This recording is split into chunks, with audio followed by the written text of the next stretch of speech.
Pandian store சீரியலில் அடுத்து வர எபிசோடில் நம்ம சக்திவேல் இருந்துட்டு இந்த ரோட்டில் போகிற மரவனுக்கெல்லாம் சொத்தில் பங்கு தர முடியாது அப்படின்ற மாதிரி சொல்லி பேசிடுறாங்க.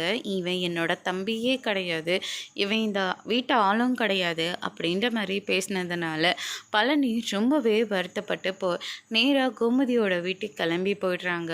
அங்கே வந்து பார்த்திங்கன்னா நம்ம கோமதி இருந்துட்டு நீ உன் அப்பாவோட சண்டை போடுறதுனா போட வேண்டியது தானே, அதுக்கு எதுக்கடா நீ கதிரை உள்ளே இழுத்து விட்ட அப்படின்ற மாதிரி சொல்லிட்டு இருக்காங்க. நான் வேணும்ன்ட்டு பேசலாமா, அது ஒரு கோவத்தில் அப்படி பேசிட்டோமா, வேற ஒன்றும் இல்லை அப்படின்ற மாதிரி செந்தில் பேசிகிட்டு இருக்காங்க.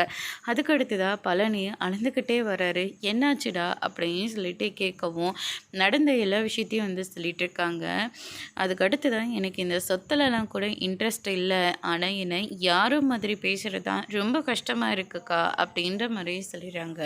கோமதி இருந்துட்டு உடனடியாக பாண்டியனுக்கு ஃபோன் பண்ணுறாங்க. இவனுக்கு யாரும் இல்லைன்னு நினச்சி அவன் இஷ்டத்துக்கும் பேசிகிட்டு இருப்பானா அப்படின்ற மாதிரி சொல்லிட்டு பாண்டியனும் அங்கேருந்து கிளம்பி வந்துடுறாங்க. அவர் வர வரைக்கெல்லாம் என்னால் பொறுமையாக இருக்க முடியாதுன்னு சொல்லிட்டு பழனியை கூட்டிக்கிட்டு நேராக சக்திவேல் வீட்டில் போயிட்டு பயங்கரமாக சண்டை போடுறாங்க. என்னாலேயும் சரி பங்கா சொத்தை பிரித்து கேட்க முடியும், ஆனால் உன்னுடைய சொத்தெல்லாம் எனக்கு தேவையே இல்லை, அந்த அளவுக்கு என் புருஷனும் என்னை வச்சுக்கல சரியா, ஆனால் என் தம்பிக்கு சேர வேண்டியது நீ கொடுத்து தான் ஆகணும்.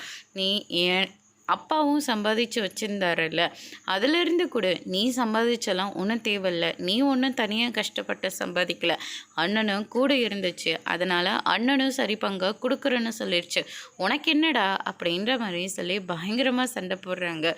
கூடவே நம்ம பாண்டியனும் நீ யார் பழனியே அவன் இவன்னு பேசுகிறதுக்கு அப்படின்னு சொல்லிட்டு பயங்கரமாக சண்டை போட்டுட்ருக்காங்க.